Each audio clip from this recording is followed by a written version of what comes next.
2 weeks ago, the Assad regime seemed stable, and many were writing about the fact that the Assad regime had basically won the Syrian civil war that broke out in 2010-11. And the Assad regime seemed stable in the areas that it controlled, but it didn't control all the areas. For example, in the northwestern corner of Syria, the city of Idlib and the surroundings were controlled by a terror group that was once part of Al-Qaeda, once part of the Islamic State, and is now called Hayat Tahrir al-Sham.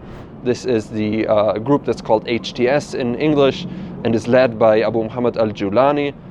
And this group, 2 weeks ago maybe, all of a sudden broke out of this enclave that they had secured for the last couple of years, that they had ruled for the last couple of years, and in a lightning strike took the city of Aleppo, the largest city in Syria and the most important economic center in Syria, in the whole region really. This strike came as a complete surprise, and apparently the Syrian armed forces were most surprised of all, because they, over the next couple of weeks, just continued to crumble away. The Syrian armed forces basically collapsed before the onslaught of this group that was much smaller in number, was probably less well equipped, but they did use some interesting new tactics. For example, the very sophisticated use of cheaply made, locally produced drones. Again, this is a red line that we've been seeing throughout the October 7 invasion, the Gaza war, the Ukraine war in the past. So drones have really played an important part here.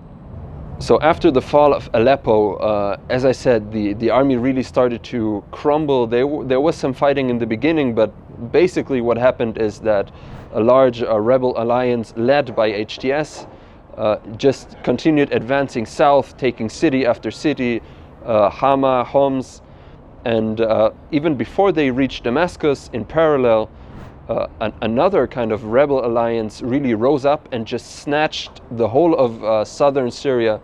I think they began on Friday. Basically by Saturday, the whole of southern Syria up to the capital of Damascus was in rebel hands, was in open rebellion against the government, against the regime of Bashar al-Assad.